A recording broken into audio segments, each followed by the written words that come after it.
Hey everyone, Mr. Sujano here, your source for gaming, tech, emulation, and open source news. Let's get started.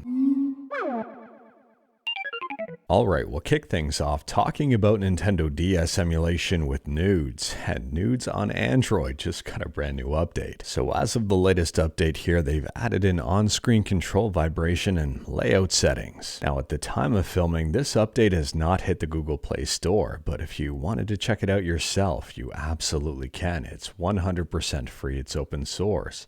It's available on GitHub, and I'll drop a link to it in the description below. Moving on, and we're talking about Nintendo GameCube and Wii emulation with Dolphin, and Dolphin just got a brand new feature for Windows. So as of version 5.0-20301, you can force light or dark mode in Windows. To find these new options, head into the Dolphin settings, click on Interface, and you should see them under Style. For example, this is right from their GitHub page.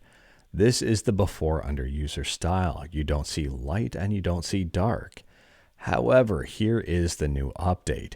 You can see options for system, light, and dark. To check this one out yourself, you absolutely can. Dolphin is 100% free, it's open source, and to pick up the latest version here, head to dolphin-emu.org and click on download. Once you are here, scroll down to development versions.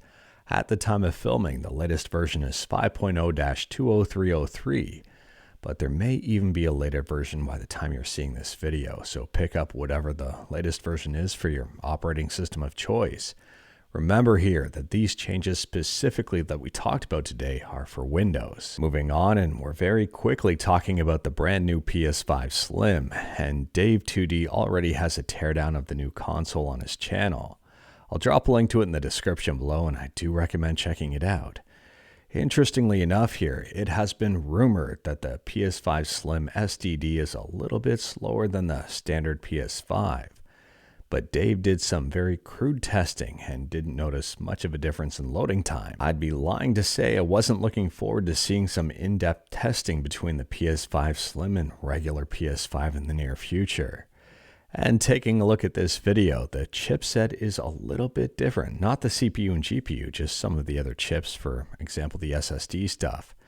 And also the cooling is different, so I am very curious to see how this new PS5 Slim is going to stack up. And quickly talking about something. Next up, we're quickly speaking about Nintendo Switch emulation on PC with Yuzu. And Yuzu just got a brand new update. So for mainline version 16.10, they have fixed both Tiny Thor and Archaea that were rendering incorrectly in handheld mode. And for Star Ocean, the Second Story R, and Dragon Quest X Offline, there's a fix here that was preventing them from booting. But there is a note. For Star Ocean, the Second Story R, you require your GPU accuracy to be set to high for it to render correctly. Next up here, we're quickly talking about some Linux. Lightweight Linux desktop environment LXQt. And LXQt 1.4.0 just got a brand new release. They say here 1.4.0 is based on Qt 5.15, the last LTS version of Qt 5. LTS stands for Subscribe to Mr. Sujano, or long-term support, depending on how you want to interpret that. If everything goes as planned, this is the last Qt5 based release. We'll do our best to port the next release to Qt6, even if we have to delay it. There have been a bunch of updates for this one. For example, the file manager now allows users to add terminal commands. LXQt's image viewer now has minimal support for color spaces. And QTerminal supports Audible Bell. Moving on, and this is also a quick one. We're talking about the Elder Scrolls Oblivion modded into Skyrim. And Skyblivion has just released a brand new 25-minute trailer, 24-minute and 42-second trailer to be precise. I'll drop a link to it in the description below, and feel free to check it out. It is very interesting and possibly a little spooky. And fun fact here, Skyblivion started development back in 2012, and it's getting very close to completion. If you know anything about modding, they are actively searching for volunteers. Check out their YouTube video. And speaking about mods, next up we're shedding some light on a very interesting situation, and interesting is putting it lightly.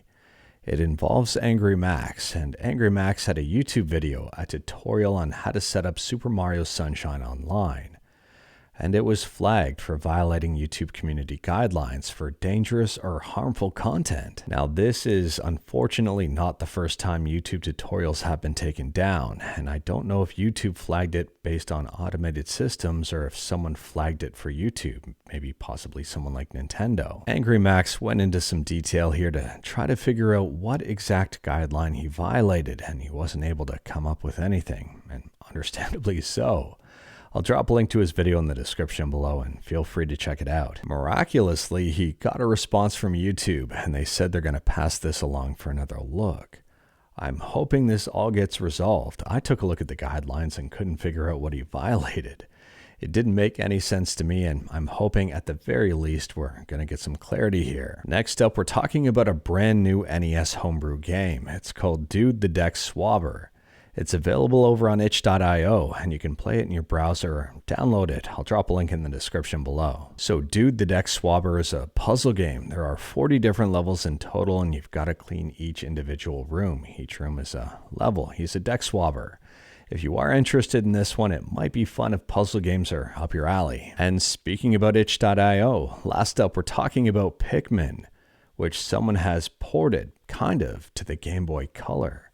I'll drop a link to this page in the description below and feel free to check it out.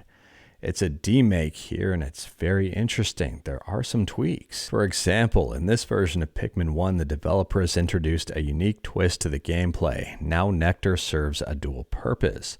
Not only does it boost your Pikmin's strength for one day, but it can also be used to repair Captain Olimar's damaged spacesuit. On top of that, and you may be interested in this part, you may not be, and that's okay. There's the inclusion of a hidden Louie in each level. Finding Louie's secret spot adds a fun and rewardless challenge for those looking to delve even deeper into the world of Pikmin demade. This itch.io page features a demo playable in the browser and also one to download. But anyways, that is all I've got for you in this one. Straight to the point, all stuff and no fluff. We talked about a few things today. Let me know your thoughts about absolutely any of them in the comments below. If you like this video, leave a like. If you didn't like this video, leave a like. Hit that subscribe button, check out my other videos. Don't tempt fate, save your state.